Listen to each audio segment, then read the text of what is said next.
Right, let's start the bulletin from Jubilee House, where President Akufo-Addo has painted a gloomy picture of the state of the security agencies his administration inherited 2 years ago. Now, he says the state of affairs then was not motivating enough for security agencies, especially the police, to discharge their duties effectively and professionally. Now, addressing a recent event at the Jubilee House, the president said the conditions of the service he inherited made criticism of their operations sometimes unfair. Now, he wants the population to appreciate the work of the police. An idea of the state of the equipment, the logistical base of our police on the 7th of January 2017. Have an idea of the logistical base of our armed forces. What can I say? I think you have to pause before you go in for any significant condemnation of what we have done. We've made with an essentially zero treasury that was left to us.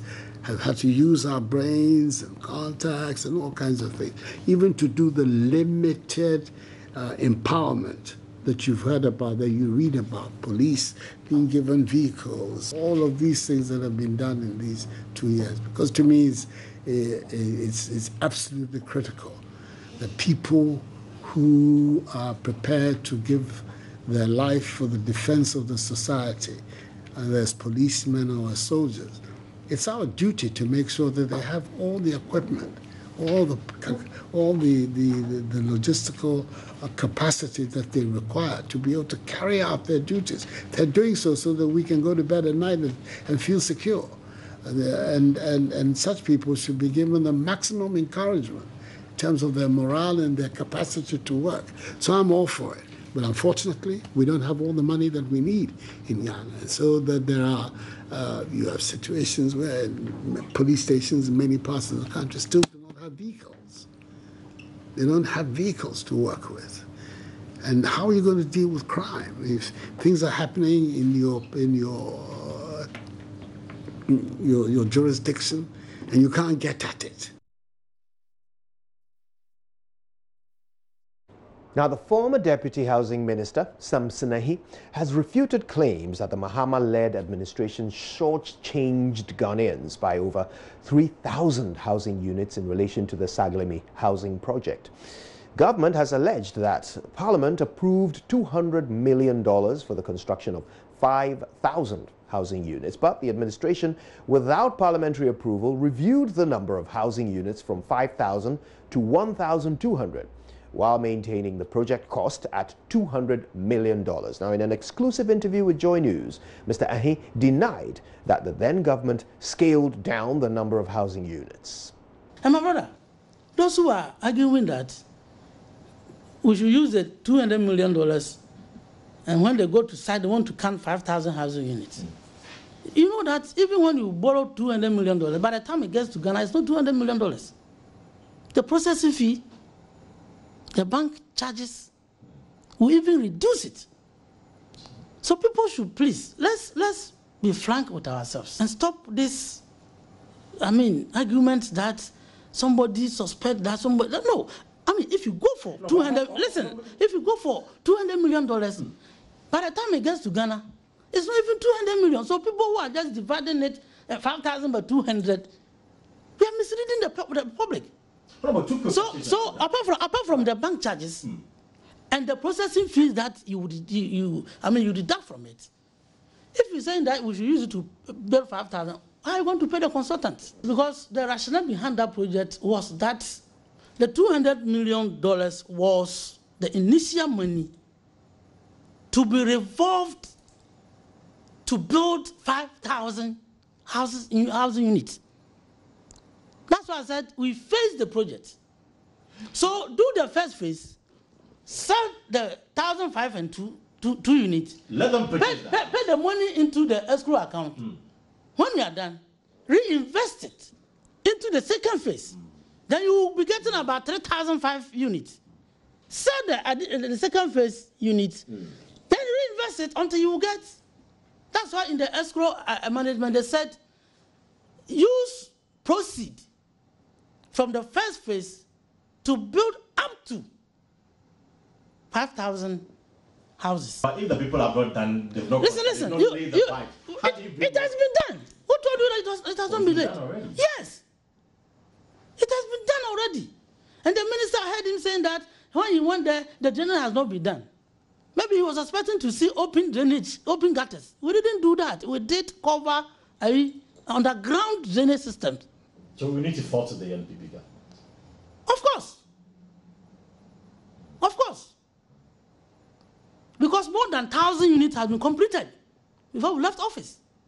More than 1,000 units? 1,000 units have been completed. It's less than 500. No, that is not true.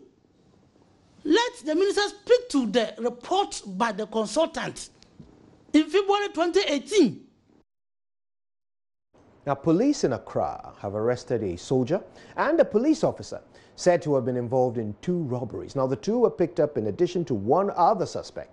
The 3 are said to have robbed a bank customer shortly after he emerged from a banking hall and then commandeered a taxi in which they escaped. Sampson Asamoah has been learning about it. The arrest was effected after the taxi driver reported the case to the Bawi police.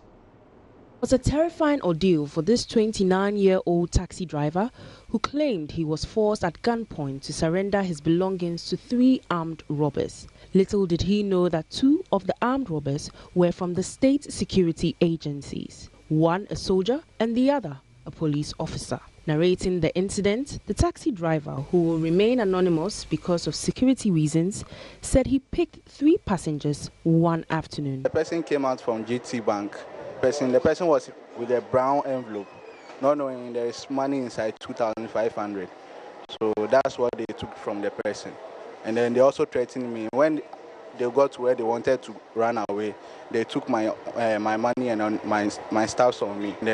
They asked me to move the car. They threatened me with gun and a knife that I should move the car. So I have to do what they asked me to do. The suspects have been identified as Corporal Bernard Chagle, Lance Corporal Asamoah, and Crosby Ofori Danso.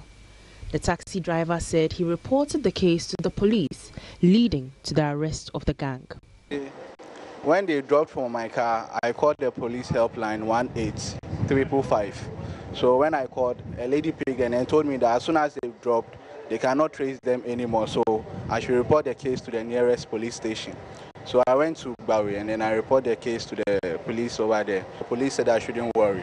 They'll help me do the investigation and then trace the people. So the police helped me to trace the people and then we got them today. The acting regional commander, DCOP Bwedu Pipra, confirmed that the suspects are in their custody, adding the officers have been interdicted. True arrested a policeman and an army officer, including a civilian by name Crosby Ofori Danso, who are involved in a series of robberies in the metropolis and its surrounding areas. They are presently in custody assisting police to unearth their involvement in a series of robberies.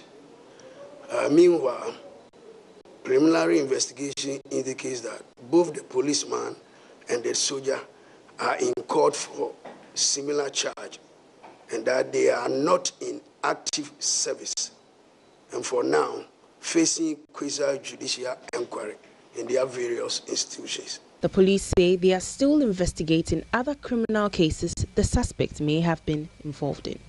Sampson Asamoah for JoyNews. Now, the Ashaman Municipal Assembly is seeking to end open defecation in the community by 2020. The Assembly says it is working to ensure every house in the town gets a toilet facility. Most members of the community resort to open defecation as only 15% of the population have toilet facilities in their homes. Hannah Odame joined the Media Coalition Against Open Defecation on a tour through Ashaman, and here's her report. About 3,000 people live in Ashaman.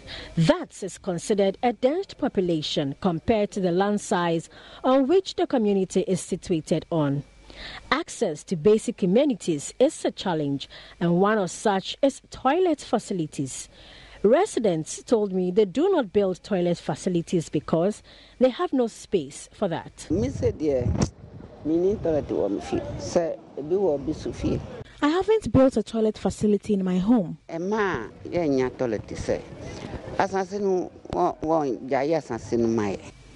It's because I don't have enough space to put it up. A tour of the vicinity by the Media Coalition Against Open Defecation revealed how most residents resort to open defecation because the public toilets are in deplorable state. This public toilet, for instance, built about 25 years ago, has not seen any major renovation, according to residents. The heap of human waste is hardly collected, yet this trader who sells right opposite the toilet tells me she has no option than to continue to inhale the terrible stench that wafts through the vicinity from the toilet daily. 15 years, but I have been selling opposite this toilet for the past 15 years.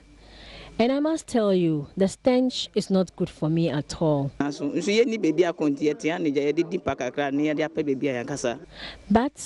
I have nowhere to go, so I continue to stay here.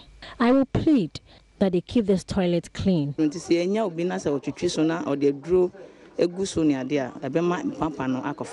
This other resident who has chosen to be law-abiding says he has to battle with headache and cough every time he visits the toilet. I don't want to be caught defecating in the open, so I visit the public toilet. It is in a bad state.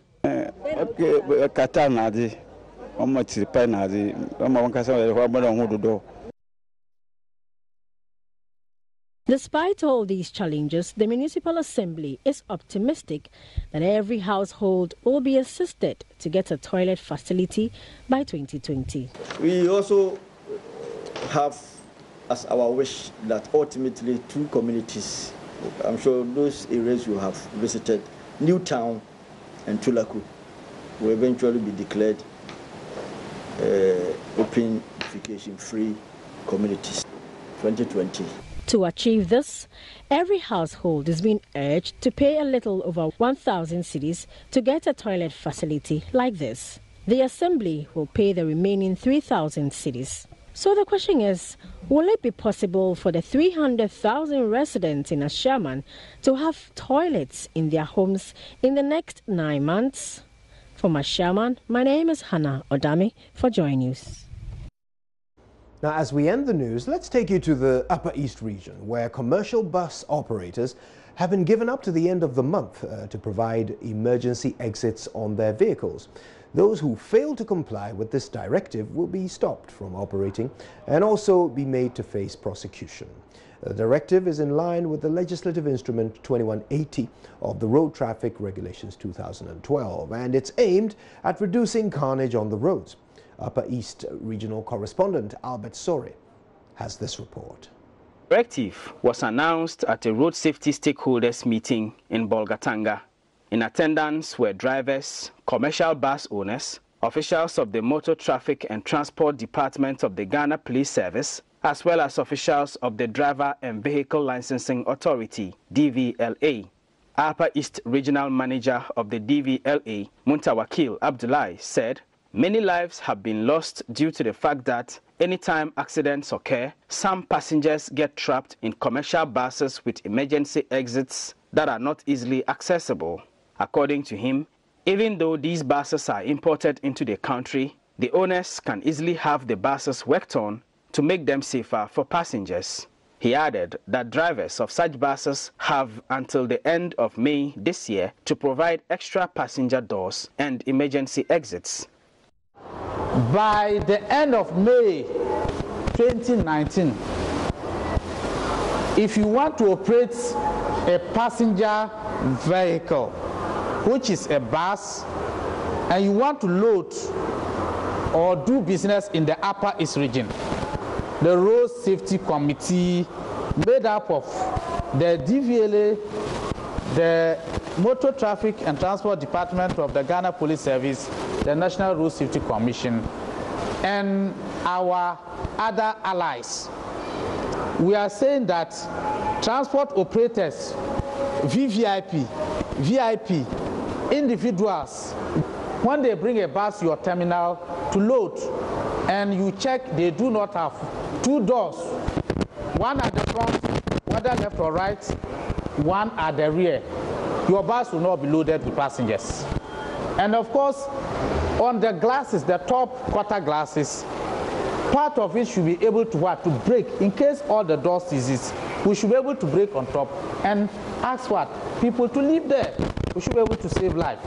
MTTD, look, any bus which loaded and they get to your checkpoint and he has one door, please drop all the passengers. And of course, go ahead and prosecute the driver. Prosecute the owner.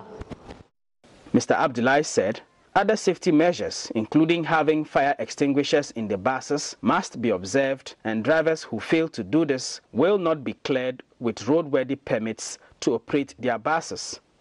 Let's provide 2 doors and put inside 6 kilogram fire extinguisher. It's a human rights issue here. Upper East Regional Commander of the Motor Traffic and Transport Department of the Ghana Police Service, DSP Williams Bomegbe, entreated the drivers to always exercise extreme caution and be professional on the roads to avoid accidents. You should all have patience whilst you are driving. Have patience for the passengers. Have patience for people who are crossing you. Have patience for other road use. Everybody have patience for them. Love life. If you love life, you think of safety first.